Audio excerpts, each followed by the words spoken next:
What?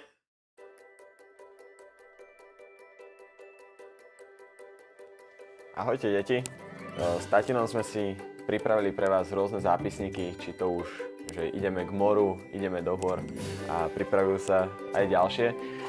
Chcel by som vám povedať, ako som ja používal tieto zápisníky, keď som bol menší, bol možno veku ako ste vy, že ja som si ho vždycky zobral so sebou na nejakú cestu a počas dňa som si tam zapisoval vlastne to, čo ma tak najviac zaujalo, aby som si potom na to vedel tak pekne spomenúť. Alebo keď som si ho nemohol zobrať so sebou, tak vždycky večer som si spísal vlastne nejaké poznámky z toho dňa, napríklad, že ako sme leteli, kam sme leteli, čo ma zaujalo, ako zaujímavé zvieratá som videl. A teraz spätne si to veľmi vážim, keď sa na to môžem pozrieť a dúfam, že to isté budete robiť aj vy a že keď budete takto väčší, ako som už ja, tak si na to v dobrom spomeniete.